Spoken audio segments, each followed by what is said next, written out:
예, 안녕하세요. 기태형입니다. 너무 오랜만에 뵙습니다. 죄송합니다. 제가 그동안에 좀 생업에 종사하느라고 좀 많이 늦었고요. 일단 오늘 1.5 하지 마라 비문학 마무리하고요. 이제 내일부터 해가지고 일주일간 1.5 어법 이렇게 진행하도록 하겠습니다. 자세한 건 카페에 다시 한번 안내해 드릴게요. 자, 보죠. 우리 교재 205쪽이고요. 자, 빈칸에 들어갈 내용 추론하는 거죠. 기억에 들어갈 말로 가장 적절한 것은 이렇게 얘기하고 있고요. 일단 기억 부분 한번 보죠. 마지막 문단에 나와 있는데요. 자, 그런데 이런 시선은 타자만 나에게 보내는 것이 아니라 나도 타자에게 보낼 수 있다. 왜냐하면 해가지고 이유가 나와 있는 거죠. 그러면 일단 3문단에서 가리키는 이런 시선이 무엇인가 봐야 하는데요. 우리 왜? 자, 이 문단 쪽에 한번 보시면요. 자, 이런 얘기 나와 있네요. 자, 이 문단 한번 볼게요. 어떤 얘기 나와 있어요? 나를 바라보는 다른 사람은 나를 즉자 존재처럼 객처에서 파악할 수 있다라고 얘기를 하고 있고요. 그래서 사르트르는 타인의 시선으로 규정되는 인간의 모습을 일컬어 대타 존재라고 명명했다 이렇게 얘기하고 있네요. 그죠? 한번 보시면 이 문단이 넷째 줄에 나와 있는 거예요. 그러면 지금 여기서 얘기하고 있는 이런 시선이라는 것은 뭐가 되는 거죠? 타인이 나를 어떻게 즉자 존재처럼 객체화해서 파악하는 시선을 얘기하는 거고, 자, 이건 타자만 나에게 보내는 것이 아니라 나도 타자에게. 그럼 뭐예요? 나도 타인을, 그죠? 나도 타인을 즉자 존재처럼 어떻게 객체화해서 파악할 수 있다는 거죠. 이런 시선 자체가 상호적이라는 겁니다. 그러면 자, 뭡니까? 2번이 가장 적절하겠죠. 인간들 서로가 서로를 해서요. 나도 타자를 어떻게 해요? 객체화해서 파악하고 타자도 나를 객체화해서 파악한다 해서 요 내용이 들어가는 게 적절하고요. 이제 답은 어느 정도 맞히셨을 텐데 나머지 것들 걸러내는 게 중요하죠. 잘 보세요. 여기 보면 1번하고 4번이 되지 않는 이유는요. 1번 같은 거 보면 보세요. 나와 타자가 공존하기보다는 갈등과 투쟁의 관계로 살아가기 때문이다. 4번도요. 타인을 투쟁의 대상으로서 인식하기 때문이다 이렇게 나와 있는데 한번 잘 보세요. 우리 왜 기억 앞에 보면 자 나도 타자에게 보낼 수 있다. 왜냐하면 나와 있고요. 그러면 지금 기억에 들어가는 게 이런 시선은 나도 타자에게 보낼 수 있다의 이유가 되는 거고요. 이것의 결과로 그래서 사르트르는 나와 타자가 맺는 관계가 공존이 아니라 갈등과 투쟁으로 여겨서 그죠? 타자는 지옥이다라는 극단적인 표현까지 동원하기도 했다. 보세요. 1번과 4번 내용이 들어가게 되면 그죠? 갈등과 투쟁의 관계로 살아간다. 투쟁의 대상으로서 인식한다라는 게 기억에 들어가게 되면요. 지금 이 원인으로 지적됐던 것이 전체의 결론에서 보세요.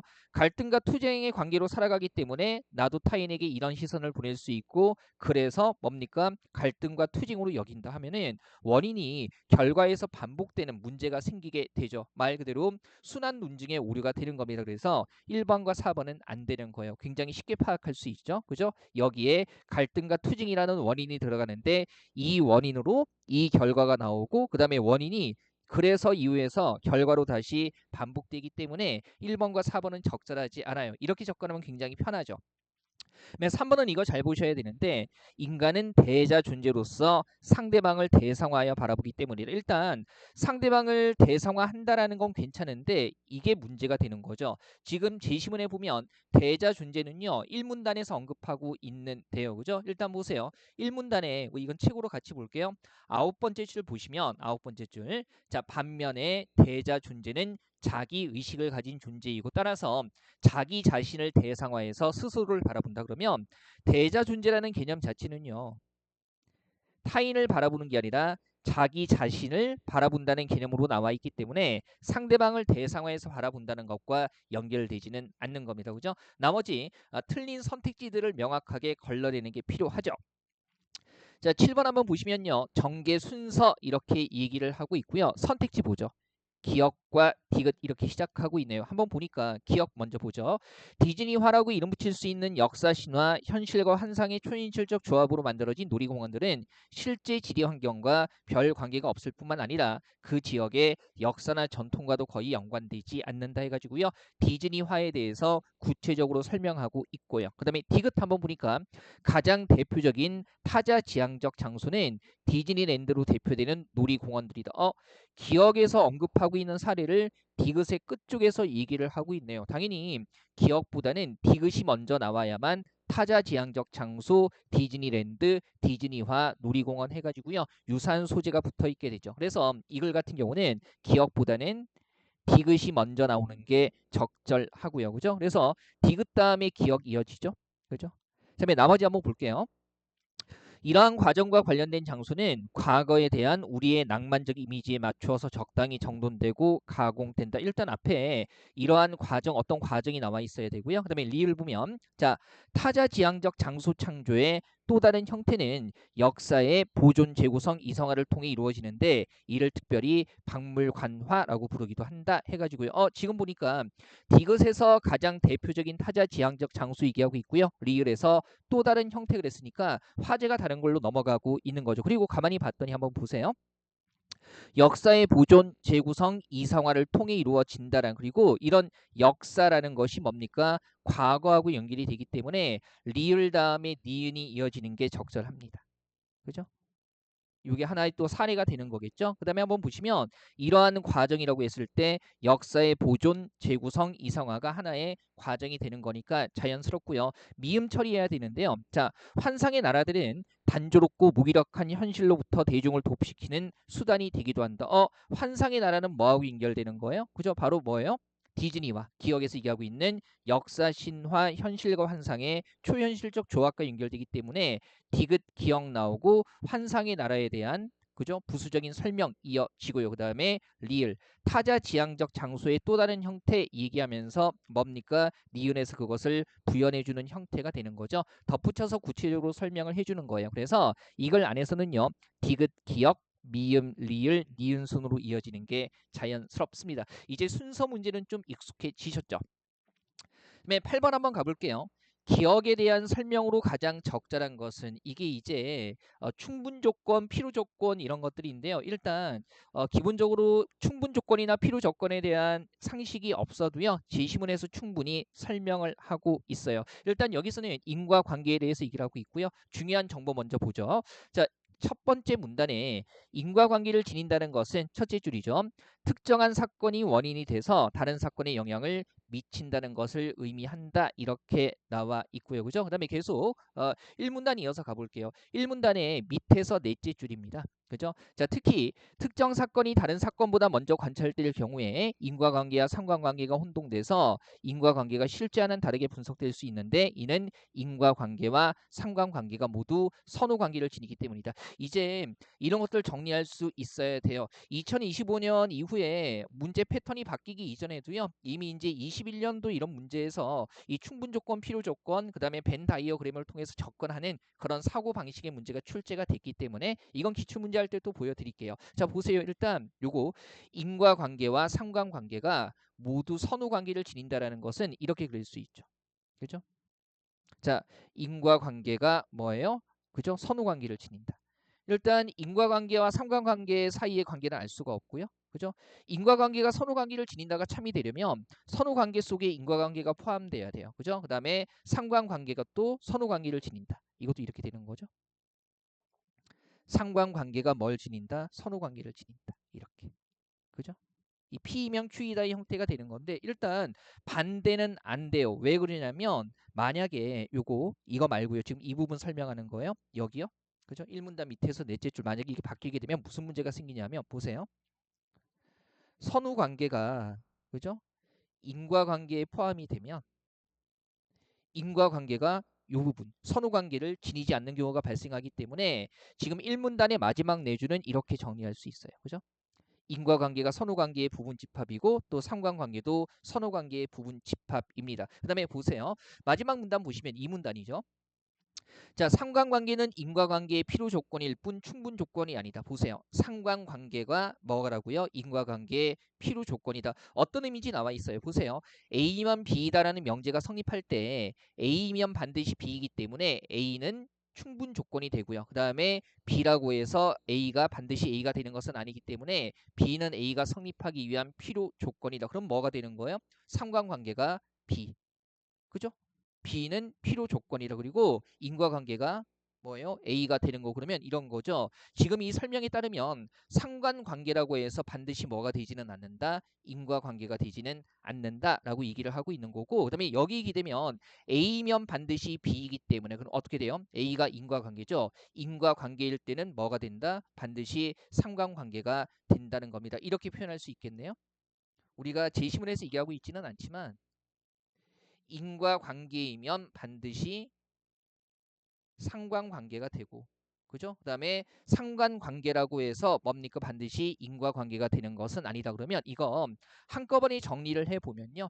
자, 일단 뭐 올해 시험은 그렇다 치더라도 25년 이후에는요, 이 인과관계와 충분 조건에 대한 설명이 없어도요, 이거 이해할 수 있어야 되고요. 그러니까 충분 조건, 필요 조건이라는 말만 나와도 이해할 수 있어야 돼요. 이거 좀 지우고 정리해 볼게요. 그러면 오늘 우리가 제25에 나타난 정보를 정리를 해보면 어떻게 되는 거죠? 정리해 볼게요. 자, 이를테면 상관관계는 필요 조건이고요. 그죠? 인과관계는 충분 조건이에요. 이 둘을 봤을 때 그러면 이렇게 설명할 수 있는 거죠. 인과관계이면 반드시 뭐가 돼요? 예, 상관관계가 돼요. 그러면 이렇게 돼야겠죠. 그래야만 인과관계이면 반드시 상관관계가 되고, 상관관계라고 해서 인과관계는 아닌 겁니다. 되지 않는 경우가 여기에 있는 거죠. 그리고 일문단에서 얘기해 보면 이 두 개가 다 선호관계를 지니게 되는 거니까 이렇게 선호관계가, 그죠? 인과관계면 상관관계이고 이 두 개는 다 선호관계가 되는 거니까 선호관계가 가장 크게 되는 거예요. 그럼 보세요. 1번 한번 보면 사건 간 선호관계는 상관관계가 성립하기 위한 충분 조건이 된다라는 거 보세요. 선호관계라고 할지라도 이 범주는 어떻게 돼요? 그죠? 예, 상관관계가 되지 않을 수도 있는 거죠. 그러면 자, 선후관계라고 해서 반드시 상관관계가 되는 것은 아니기 때문에 요 범주에 있는 애들이죠. 따라서 얘는 충분 조건이 아니라 뭐가 되는 거예요? 필요 조건이 되는 거예요. 여기가 아마 1번 걸러내는 게 쉽지 않았을 겁니다. 그러면 2번 보면 상관관계와 달리 인과관계는 두 변수 사이에 선후관계가 성립하지 않는다. 아니죠. 인과관계는 곧 상관관계가 되고, 그 다음에 이건 어때요? 선후관계가 되기 때문에 상관관계든 인과관계든 둘 다 뭡니까? 선후관계가 성립하는 겁니다. 괜찮죠? 네, 3번 한번 볼게요. 특정 사건이 다른 사건에 직접 영향을 미친다면 두 사건은 상관관계가 아니다. 보세요. 이거 특정 사건이 다른 사건에 직접 영향을 미치는 거 1문단이 첫째 줄이죠. 그럼 이게 뭐가 돼요? 인과관계가 되고, 그 다음에 인과관계는 상관관계의 충분 조건이기 때문에 그림이죠. 인과관계가 되면 반드시 뭐가 돼요? 상관관계가 되는 겁니다. 그래서 3번도 틀린 거고요. 그러면 4번에 인과관계가 성립하는 두 변수 사이에는 상관관계로 성립한다. 일단 3문단의 정의에 따르면 인과관계가 상관관계의 충분 조건이고요. 인과관계가 성립하면 반드시 상관관계도 성립하기 때문에 정답은 4번이 되는 거죠. 일단 8번 문제는요. 제25의 정보가 충분히 주어져 있기 때문에 충분 조건이나 필요 조건이라는 것을 몰라도요. 이 문단의 설명에서 인과관계가 상관관계의 충분 조건, 그 다음에 상관관계는 인과관계의 필요 조건이라는 거 알 수가 있고요. 그 다음에 그 각각의 의미도 뒤쪽에서 설명해 주고 있어요. 그래서 답 찾는데 무리는 없는데요. 앞으로는요. 뭐 올해 다들 합격하실 거라고 믿지만은 굳게 믿지만은 이런 것도 이제 좀 알아두셔야 합니다. 자, 9번 문제도 만만치 않았죠. 중심 내용 찾는 문제예요.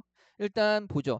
1문단, 2문단에 1문단에서는 데카르트, 그 다음에 2문단에서는 칸트의 얘기를 하고 있는데 한번 보죠. 일단 1문단의 결론은 명확하죠. 중심 내용 찾을 때는 결론 봐야 되니까요. 보니까 곧, 그죠?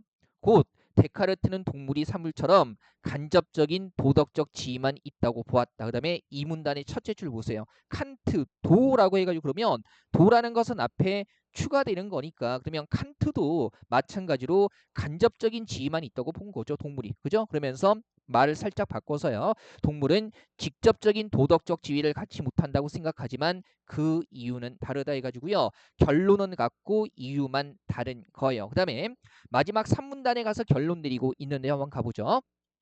자, 이런 견해들은 동물을 폭력적으로 대하지 말아야 할 이유를 어느 정도 설명해 주지만, 그죠? 이런 견해들 뭡니까? 동물이 간접적인 도덕적 지위를 갖는다는 거죠. 자, 그다음에 데카르트의 경우에는 주인 없는 동물은 함부로 다루어도 된다는 근거를 제공한다는 점에서 칸트의 경우에는 동물을 잔인하게 대하면 잔인한 품성이 생기는지 경험적으로 검토해봐야 한다는 점에서 문제가 있기 때문에 자, 결론은 이거죠. 동물의 도덕적 지위에 대해서 어떻게 다른 결론을 내릴 수밖에 없다. 그러면 데카르트나 칸트나 동물들이 간접적인 도덕적 지위만 있다고 봤는데 그 이론에는 문제가 있기 때문에 다른 결론이라는 것은 간접적인 도덕적 지위가 아니라 직접적인 도덕적 지위를 갖는다는 거겠죠. 이거 조심해야 되죠. 그래서 3번이 답이 되는 거고요. 1번은 조심해야 되는 게 데카르트와 칸트는 동물의 도덕적 지위에 대해 서로 다르게 생각했다? 아니죠. 칸트도 데카르트처럼 동물의 도덕적 지위, 간접적인 거라고 생각했고요.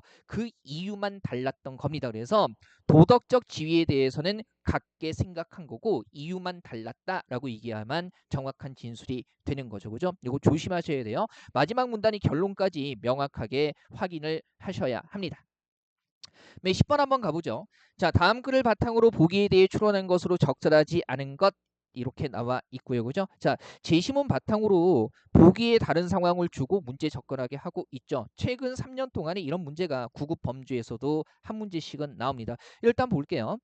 자, ICT 산업을 주도하는 국가에서 ICT 지식재산 보호의 국제적 강화가 중요한 문제인데 이론적으로 봤을 때 지식재산의 보호가 약할수록 그죠? 유용한 지식 창출의 유인이 저해돼서 지식의 진보가 정체되고 그러니까 만들어봤자 보호해주지 않으니까 약하니까 뭡니까? 새로운 지식을 안 만들어낸다는 거죠. 그래서 진보가 정체되고 그 다음에 반대로 지식재산의 보호가 강할수록 해당 지식에 대한 접근을 막아서 너무 강하게 보호해서 사람들이 접근할 수 없는 거죠. 소수의 사람만이 혜택을 보게 된다. 그래서 전자로 발생한 손해를 유인 비용 보호가 약해서 그죠? 새로운 지식을 만들어내지 않았을 때 발생하는 손해가 유인 비용이고요. 그다음에 후자 지나치게 보호해서 발생하는 손해 그래서 접근할 수 없어서 생기는 손해를 접근 비용이라고 얘기하고 있고요. 그래서 지식재산 보호의 최적 수준은 두 비용의 합이 최소가 될 때라고 얘기를 하고 있어요. 지금 서로 반대되는 상황을 다루고 있기 때문에 그러면 생각해 보세요. 우리가 이거 정리할 수 있죠. 지식재산 보호 수준이 약하면 뭐가 생기게 돼요? 그죠? 예, 일단은 새로운 지식을 만들지 않아서 생기는 손해가 커져요. 다만 그것을 뭡니까? 약할 때 유인 비용. 그러면 반대로 유인 비용이 커지면 어떻게 돼요? 접근 비용은 낮아지겠죠. 그죠? 여기서 비용이라는 것을 우리가 지시문에 나와 있는 거 그대로 받아들여서 손해의 개념으로 생각을 해야 돼요. 그 다음에 지적 재산 보호 수준이 강하다면 어떻게 되는 거예요? 그죠? 일단은 뭐가 접근하지 못해서 생기는 손해, 즉 접근 비용이 올라가고요. 그러면 반대로 뭐는요? 유인 비용은 낮아지겠죠. 이거 잘 생각하시고요. 그 다음에 이것도 한번 보세요. 각국은 그 수준에서 자국의 지식재산 보호 수준을 설정하고 특허 보호 정도와 국민소득의 관계를 보여주는 한 연구에서 국민소득이 일정 수준 이상인 상태에서는 소득이 증가할수록 특허 보호 정도가 강해지는 경향이 있지만 일반적으로 그런데 예외적인 정보 언제나 조심해야 되죠.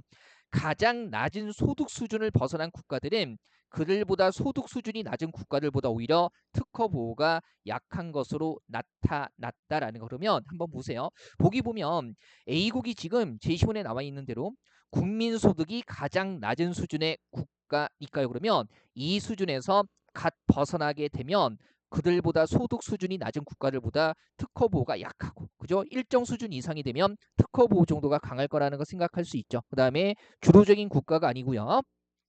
A국의 특허 보호 정책은 지식재산 보호 정책을 대표한다 그랬으니까 그죠? 그러면 요 제시문의 상황이 예외 없이 그대로 적용이 된다는 얘기를 하고 있는 겁니다. 이거 정리했죠? 지식재산 보호 수준이 약하면 유인 비용은 올라가고 접근 비용은 내려가고요. 그 다음에 강하면 접근 비용은 올라가고 그죠? 접근하지 못해서 생기는 손해가 커지고요. 유인 비용은 떨어진다는 겁니다. 그러면 요거 내용 잘 정리한 상태에서요. 자, 1번부터 한번 볼게요. 보시면 A국에서는 지식재산 보호 수준이 낮을 때가 그죠? 높을 때보다 지식재산 창출 의욕의 저하로 인한 손해가 심각할 거면 보호 수준이 낮을 때라는 거 약한 거고요. 약할 때는 뭐가 높아요? 그죠? 새로운 지식을 만들지 않아서 생기는 손해, 유인 비용이 커지게 되죠. 그래서 이거는 뭐예요? 새로운 지식을 만들지 않는다는 거니까 지식 재산 창출 의욕에 저하라는 말 맞고요. 손해가 심각한 것도 맞습니다. 그다음에 2번 보면 자, A국에서 현재 특허 제도가 특허권을 과하게 보호한다고 판단한다면 그러면 과하게 보호하는 거니까 지식재산 보호 수준이 강한 거고요. 그러면 이럴 때는 어떻게 돼요? 접근하지 못해서 생기는 손해, 접근 비용은 올라가고 그다음에 뭡니까? 유인 비용은 낮을 겁니다. 그죠? 본문에 나와 있는 개념으로 그러면 자, 지식재산 보호 수준을 낮춰서 그러면 낮추면 어떻게 되는 거예요? 지식재산 보호 수준을 낮추면 접근 비용이 어떻게 되는 겁니까? 사람들이 더 접근할 수 있도록 낮춰서 해주는 거니까 접근하지 못해서 생기는 손해가 줄겠죠. 그래서 접근 비용이 올라가는 것이 아니라 접근 비용을 낮추는 거겠죠. 그죠? 이거 조심해야 되죠. 과하게 보호하면 접근 비용이 높기 때문에 낮추게 되면 어떻게 돼요? 접근 비용이 떨어지는 겁니다. 그래서 2번이 잘못된 거예요. 괜찮죠? 그 다음에 3번에 A국의 국민 소득이 점점 높아진다면 유인 비용과 접근 비용의 합이 최소가 되는 지식재산 보호 수준은 낮아졌다가 높아질 것이다. 조심해야 되는 게 뭐였어요? 소득 수준이 가장 낮은 그 수준을 벗어난 국가들은요. 그들보다 소득 수준이 낮은 국가들보다 특허 보호가 약한 것으로 나타났다 그랬으니 그러면 지식재산 보호 수준이 낮아졌다가 소득이 일정 정도 이상 되면 다시 높아지겠죠. 괜찮죠? 그 다음에 4번에 A국이 지식재산 보호 수준을 높일 때 그러면 지식재산 보호 수준을 높인다는 것은 뭐예요? 강하게 만드는 거죠. 그러면 어떻게 돼요? 접근 비용, 즉 접근하지 못해서 생기는 손해는 올라가고요. 그 다음에 유인 비용은 어떻게 된다고 했어요? 떨어지는 거죠. 그러면 지식의 발전이 저해돼서 발생하는 손해가 유인 비용이니까 떨어지는 거 맞고요. 그 다음에 다수가 지식재산의 혜택을 누리지 못해서 발생하는 손해, 접근 비용은 올라가는 게 맞겠죠. 그래서 4번도 맞는 겁니다. 여기서 비용이라는 것을요. 대가라는 우리가 일상적으로 생각하는 개념으로 접근하게 되면 헷갈릴 수밖에 없어요. 여기서는 비용이라는 것을 손해라는 개념으로 설명하고 있다는 거 이거 잘 보셔야 하죠. 8번하고 10번 문제는요. 비슷한 패턴의 접근 방법이 계속 반복될 수 있기 때문에 8번하고 10번 문제는 특히 잘 정돈해 두셔야 합니다. 자, 이렇게 해가지고요. 22강은 마무리하고요. 23강 바로 이어가도록 하겠습니다.